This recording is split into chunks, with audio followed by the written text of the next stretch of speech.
¿Qué tal, alumnas y alumnos? Un gusto saludarles. Hoy iniciamos acá la tercera unidad del curso de recursos procesales relativos a los recursos de revocación ordinario y comenzaremos el estudio del recurso de apelación.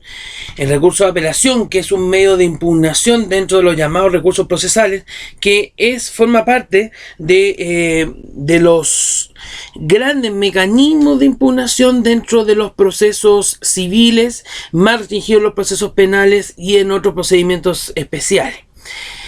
Tenemos que hacer algunas precisiones antes de iniciar el estudio del recurso de apelación, y en particular es con la aplicación de la Ley de Tramitación Electrónica en materia civil.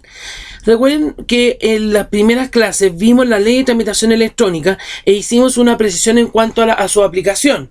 Primero tenemos que considerar que la Ley de Tramitación Electrónica se aplica conforme al artículo 2 transitorio a partir de las causas que se inician con posterioridad a su entrada en vigencia. Esto es el 18 de diciembre de 2016.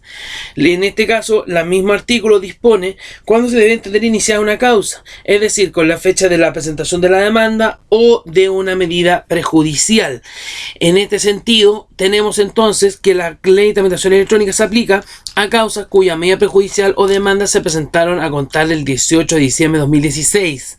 Y eso es muy relevante, puesto que las que se presentaron con anterioridad a la vigencia de esta ley, debe aplicarse la ley antigua en cuanto a los antiguos artículos del Código de Procedimiento Civil.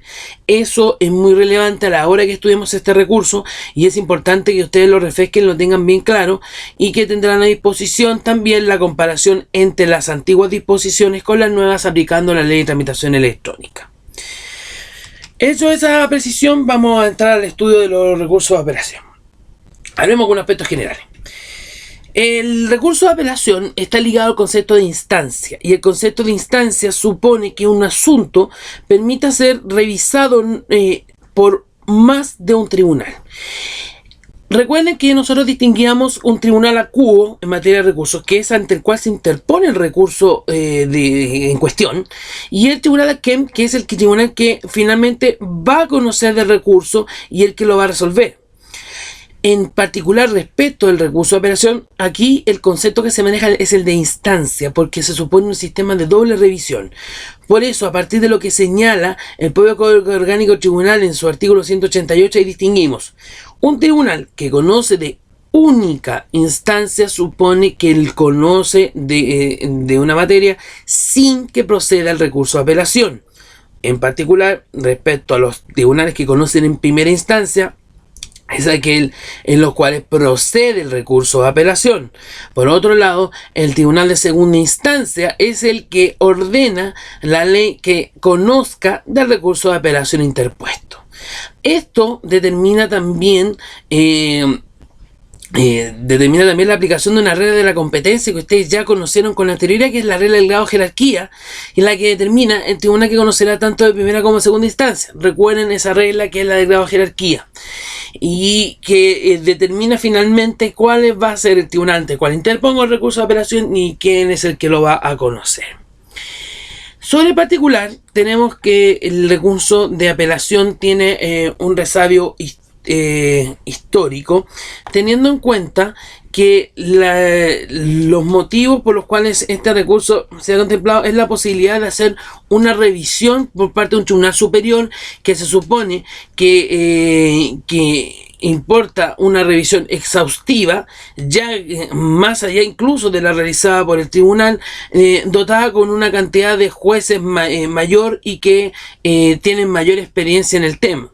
Es por eso que en este caso, por ejemplo, los casos de las Cortes de Apelaciones están formadas por, su conocimiento está formado principalmente en salas y en pleno, pero a propósito de los recursos de apelación del que estamos conociendo ahora, lo conocen en sala a través de sus integrantes, que son ministros, jueces que ya tienen una mayor experiencia en el ejercicio de esta actividad y que conocen en este sistema de doble revisión del recurso de apelación, revisando y corrigiendo errores que eventualmente podrían ocurrir ante el tribunal de primera instancia.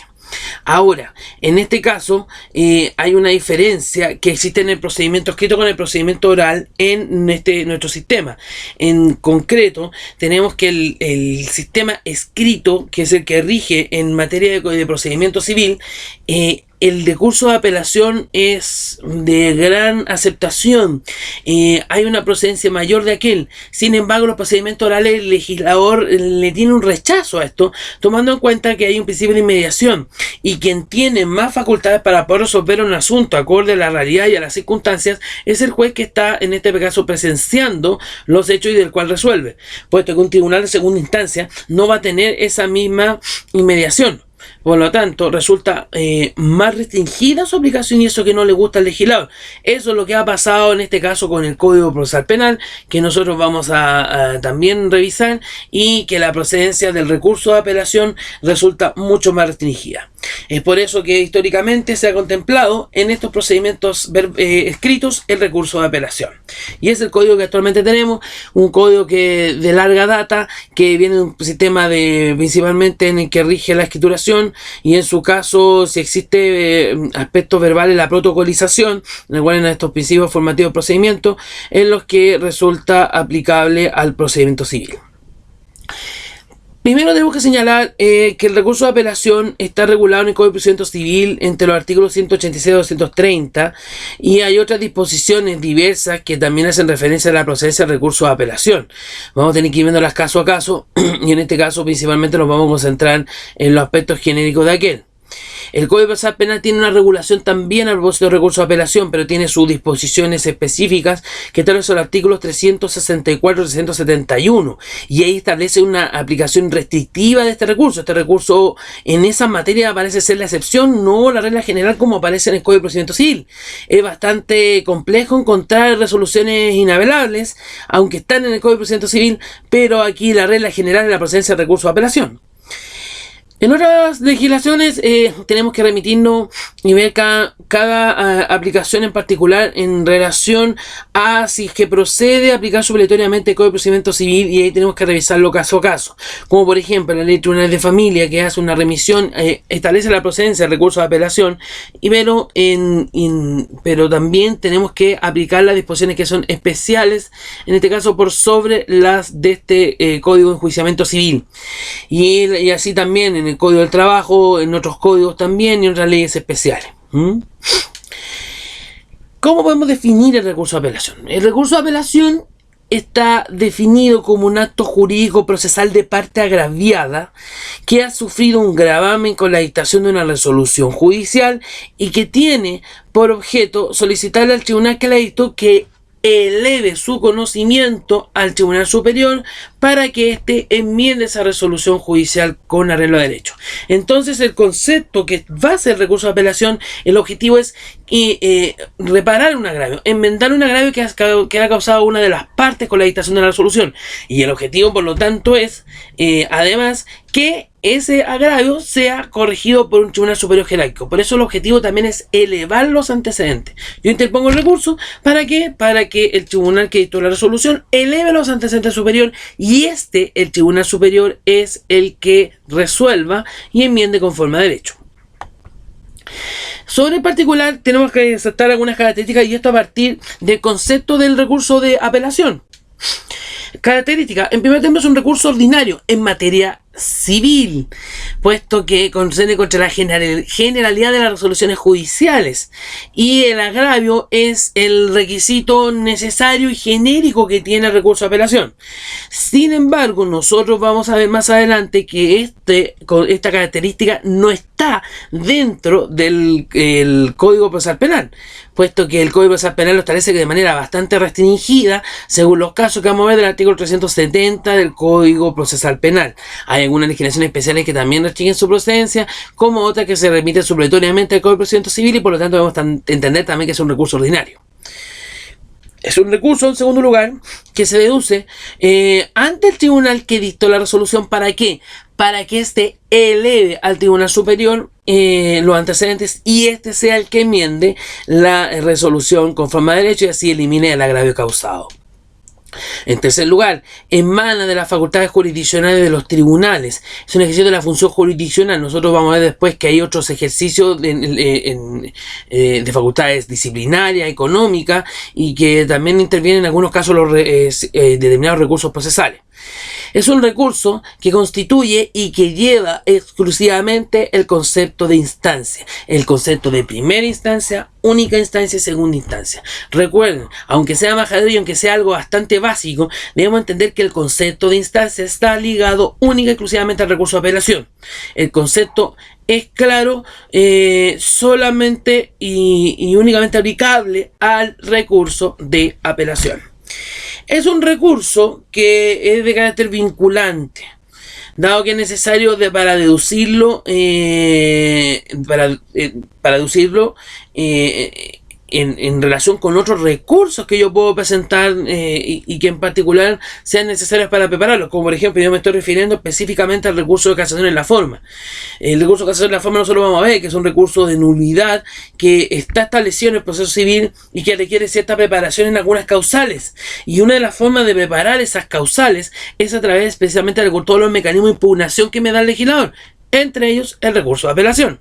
En ese sentido, necesitamos entonces que en ciertas causales sea preparado el recurso, en el recurso de casación en la forma, y en ese punto es el recurso de apelación su carácter vinculante para los efectos de poder interponer otros mecanismos de impugnación procesal, otros recursos procesales. Dicho lo anterior, tenemos que señalar en contra de qué resoluciones procede el recurso de apelación. Veamos primero en materia civil. En materia civil tenemos una regulación que está establecida en los artículos 186 y siguientes del Código de Procedimiento Civil y que señala en su artículo 187 que el recurso de apelación procede en contra de las sentencias definitivas e interlocutorias, salvo que expresamente se disponga lo contrario. Podemos ver algunos ejemplos que son bastante palmarios en relación con la aplicación excepcional de del recurso de apelación contra la sentencia definitiva.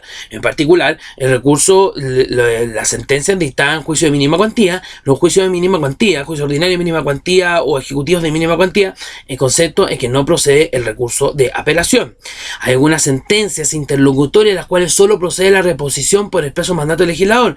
Ya vimos uno que, por ejemplo, la resolución que cita las partes para oír sentencia, que dice expresamente que el recurso que procede es el recurso de reposición, se lo dice el artículo 432. Por otro lado, tenemos algunos casos en que también procede solamente la reposición, que son en particular las inadmisibilidades de recursos de apelación, recurso de casación en la forma, algunas sanciones por no cumplir cargas procesales también, que son sentencias interlocutorias las que resuelven finalmente esta circunstancia y de las cuales procede solamente la reposición.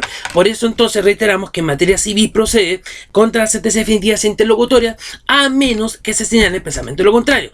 Si no se señala lo contrario, debemos entender, y dada la naturaleza jurídica de la resolución, que procede el recurso de apelación. Ahora, ahí está la dificultad que nosotros vamos a tener y que alguna vez yo les comenté, puesto que no vamos a tener que distinguir, por ejemplo, en qué caso estamos hablando de una sentencia interlocutoria o no. Ahora es mucho más fácil hablar de una sentencia definitiva. Hay algunos casos que resultan en límite o una discusión más artificial, pero el tema está, por ejemplo, en distinguir cuándo tenemos que hablar de una sentencia, si es una sentencia interlocutoria o no, y ahí vamos a tener las dificultades. Pero tenemos que ir analizándolos caso a caso. Ahora, esto se complica aún más, puesto que la pregunta es, ¿y si contra autos y decretos procede el recurso de apelación? Recuerde que nosotros habíamos señalado que contra los autos y decretos proceden otros recursos como el de reposición, que era la regla general. Ahora, cuando vimos recurso de reposición, dijimos que procede contra autos y decretos, excepcionalmente contra sentencias interlocutorias, y en este caso no procedería el recurso de reposición, en este caso interpuesto con el recurso de apelación, salvo los casos que señale expresamente la ley, y en particular contra autos y decretos, porque en principio, ¿qué debemos decir? Contra autos y decretos no procede el recurso de apelación. Sin embargo, si ustedes revisan el Código de Procedimiento Civil, el artículo 188 señala que el recurso de apelación se puede deducir en subsidio del recurso de reposición contra autos y decretos en dos casos que están señalados en el artículo 188. Primero, contra autos y decretos que alteren la sustanciación regular del juicio, o en los casos que recaen sobre trámites no establecidos expresamente en la ley. En este caso tenemos que ir revisando si es que procede el recurso de apelación en subsidio al recurso de reposición, pero solamente, vuelvo a insistir, en estos casos el recurso de apelación se deduce en subsidio. Usted no lo puede deducir directamente porque el artículo 188 señala que procede primero reposición y en subsidio recurso de apelación. Ese es un error que ocurre generalmente con la interposición de recursos procesales por parte de los abogados, puesto que señalan que procede la apelación por alterar la situación regular del juicio ordenado un trámite establecido por la ley. El problema está en que lo deducen directamente y esa no es la forma en que se interpone el recurso de apelación. Ahora, es una situación que en particular aparece bastante zanjada en la jurisprudencia de los tribunales superiores en relación a la procedencia de este recurso en la forma antes señalada. Por lo tanto, en resumen, y vuelvo a reiterar, procede contra sentencia definitiva interlocutoria, salvo en los casos que la ley señale expresamente lo contrario, y contra autos y decretos solo en subsidio del recurso de reposición en casos que altera la transación regular del juicio u ordene un trámite no establecido por la ley. Eso es en materia civil. ¿Qué pasa en materia penal, procesal penal?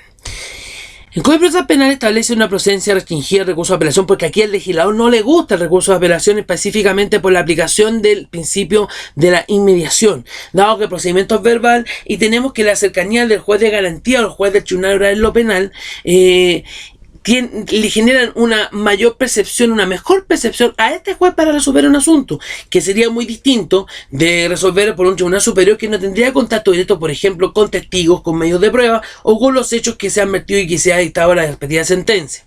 Tenemos acá que el Código Procesal Penal, primer término, el artículo 364, súper claro, dice: respecto de las resoluciones dictadas por un tribunal de juicio oral en lo penal, dice que sus resoluciones son inapelables.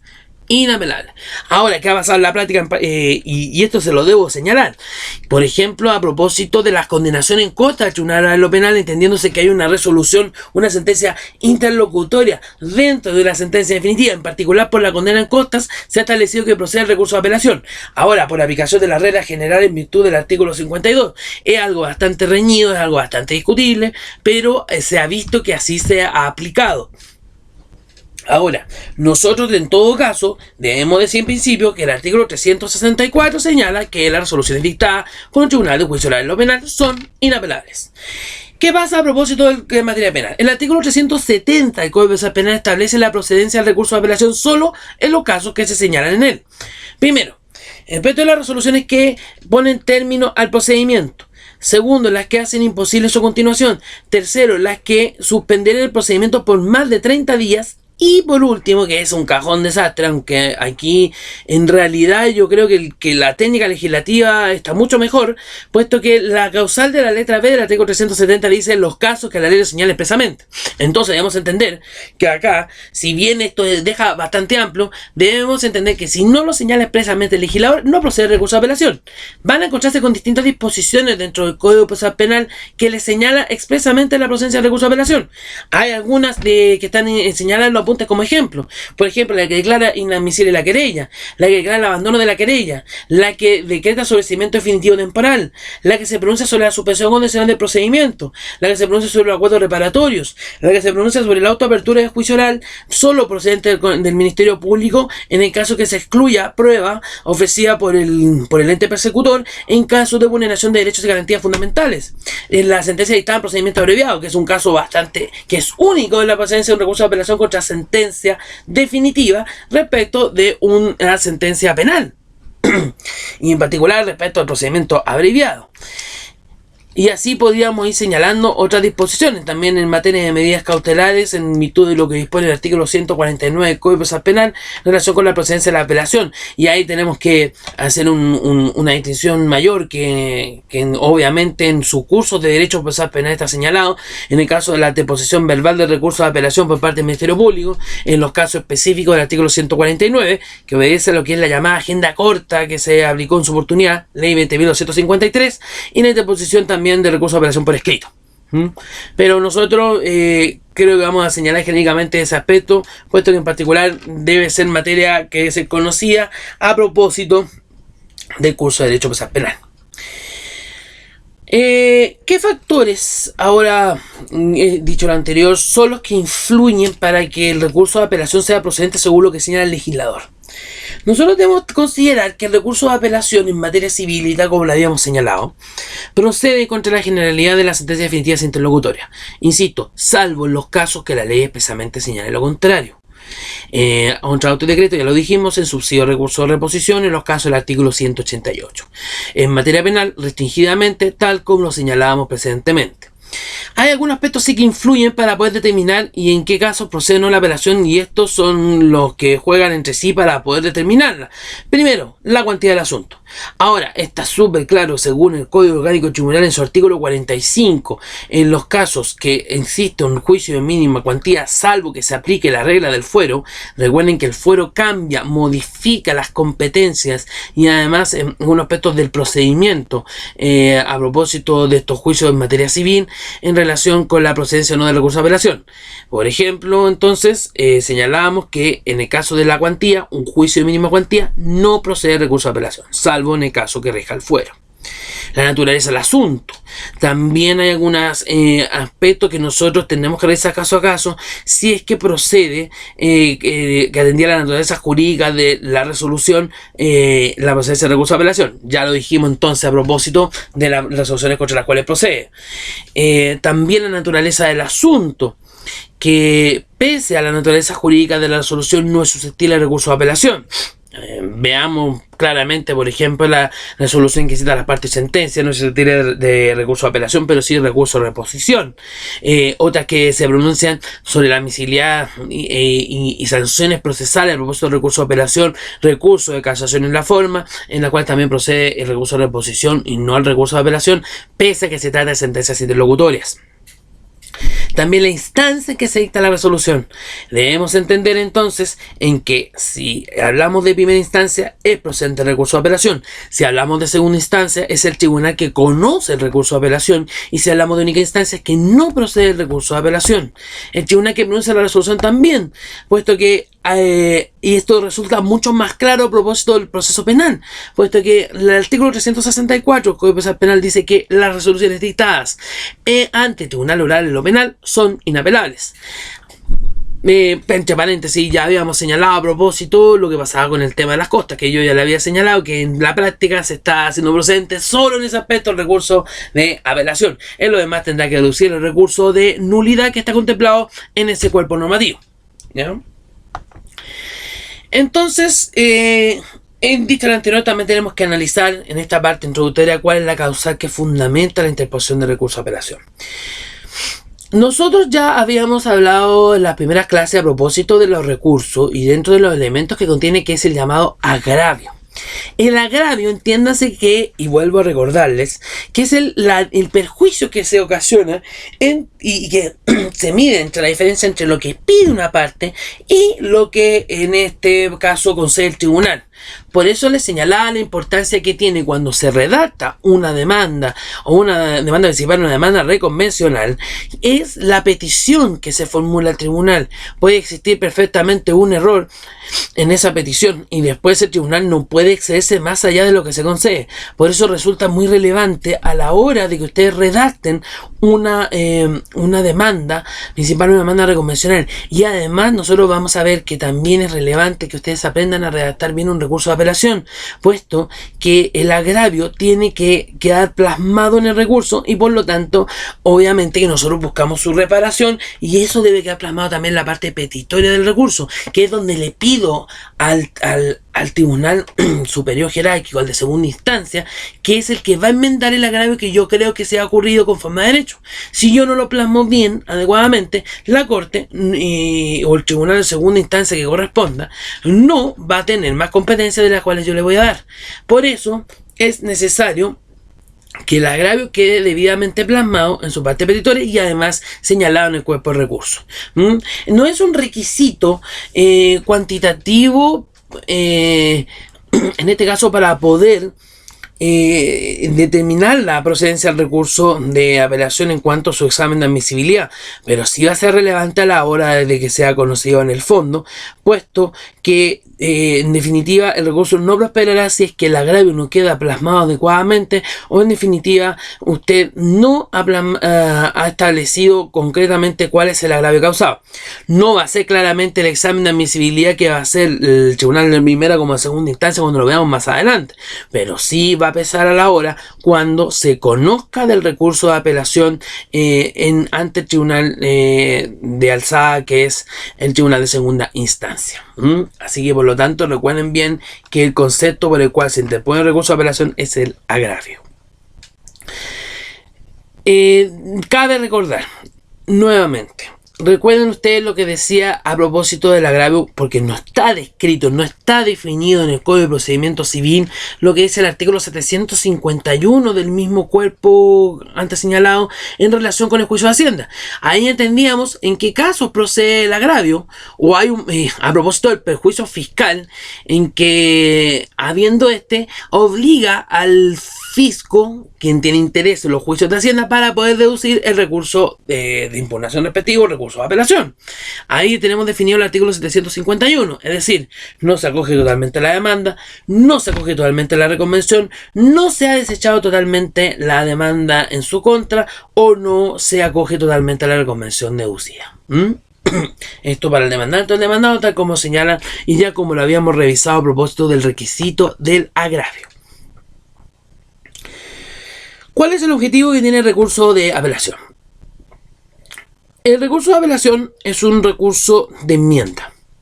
Lo que persigue es la modificación total o parcial de la misma a fin de eliminar el agravio causado. Ahora, ¿cuáles son los conceptos que se utilizan generalmente como objetivos del recurso de apelación? Yo pido, contra una resolución que me causa agravio, primero pedir que enmiende. Enmiende significa una modificación total o parcial. Y ahí por otro lado, la otra palabra o de estilo que se usa es la revocación. La revocación, recuerden que nosotros habíamos dicho que consiste en dejar sin efecto lo que ha resuelto el tribunal. Aquí derechamente pido que se deje sin efecto en su totalidad. Ahora, esto generalmente va acompañado de pedir la revocación y por otro lado, en su reemplazo, resolver tal cosa que es lo que se va a solicitar. Eso es el objetivo del recurso. Entonces, la modificación total o parcial, que es la enmienda, y la revocación busca dejar sin efecto y que en su lugar se resuelva lo que se solicita por la parte apelante y que entiende que esto definitivamente es lo que va a eliminar el agravio. Demos un ejemplo. Tengo una demanda de indemnización de perjuicio en que se condena al pago una indemnización de perjuicio por una cantidad de dinero. Puede que yo como demandante, si me acogieron mi pretensión, no se acogió en su totalidad la indemnización que yo he solicitado, por lo tanto yo le pido al tribunal que enmiende la resolución y es decir, eleve el monto de indemnización. Ahora, como demandado, puede que esto me perjudique derechamente, reclamando que el agravio que se me ha producido es que tengo que pagar una indemnización, y ahí lo que yo persigo es la revocación de lo resuelto, es decir, que se deje sin efecto. Y por lo tanto ahí yo le pido, bueno, y en su lugar rechace usted la demanda en todas sus partes. Esos son los objetivos por los cuales se maneja el recurso de apelación. Ahora, tanto es así la procedencia y la amplitud de la enmienda total o parcial y la revocación que persigue el recurso de apelación, que nosotros vamos a ver que en el tribunal de segunda instancia incluso se admite prueba. La prueba de segunda instancia está regulada en el artículo 207 del Código de Procedimiento Civil. Ya la vamos a revisar cuando veamos la tramitación en segunda instancia. Incluso yo puedo poner otras excepciones anómalas. Recuerden las excepciones anómalas que está señalada en el artículo 310 y que deben estar fundadas en diversos antecedentes para poder ser acogidas a tramitación y por lo tanto también sean conocidas por el tribunal de alzada. Por lo tanto, el concepto de enmienda que tiene el recurso de apelación es bastante amplio, puesto que no solamente puedo pedir la modificación total o parcial a partir de los antecedentes que ya reuní en el tribunal de primera instancia, sino que también yo puedo promover prueba en segunda instancia. Ahora vamos a ver que es bastante acotada en distintos casos, y eso es otra cosa que nosotros vamos a tener que analizar con calma, porque también hay errores que se cometen en la tramitación por parte de los abogados, y por otro lado las excepciones anómalas, que son estas que se pueden oponer ante la vista de la causa en segunda instancia. Así que con eso, en definitiva, el recurso de apelación también será un recurso de enmienda o de revocación en términos bastante amplios, y finalmente con el objetivo de eliminar el agravio respecto de quien los interpone. Entonces, en resumen, Para concluir, recurso de apelación en materia civil procede contra sentencias definitivas interlocutorias, salvo en los casos en que la ley especialmente señala lo contrario. Contra autos y decretos no procede, salvo en el caso del artículo 188, resoluciones que alteran la transición regular del juicio u orden en un trámite no establecido por la ley. Por otro lado, en materia penal, tenemos la restricción del recurso de apelación solo en los casos que se da el artículo 370, no procede contra resoluciones dictadas al tribunal oral en lo penal. El elemento que forma parte del recurso de apelación, que su objetivo es eliminar el agravio, el perjuicio causado entre lo solicitado y lo otorgado por el tribunal. Ahí se determina el agravio. Ojo con el artículo 751. Este recurso lo que persigue entonces es la enmienda o revocación de la resolución. Enmienda, entiéndase, modificación total o parcial de lo resuelto. Revocación es dejar sin efecto, y además con la propuesta de qué es lo que debería resolver el tribunal de alzada para entender cómo, a juicio de la parte apelante, se puede eliminar el agravio causado. Tenemos en este caso que está apoyado con la tramitación del tribunal de segunda instancia y atendido al objetivo que este requiere, con la deducción de las llamadas excepciones anómalas de la prueba en segunda instancia, que nosotros vamos a ver más adelante cuando hagamos la tramitación del recurso de apelación. Bueno, espero que haya quedado claro. Lo importante es que ustedes estudien junto con el código. Es importante que lo revisen y revisar los respectivos apuntes y las explicaciones respectivas al propósito del recurso de apelación. Es importante que lo entiendan bien, dado que es uno de los recursos más complejos que vamos a estudiar en este semestre. Así que eso sería todo por este momento y nos vemos en otra oportunidad. Nos vemos, que estén bien.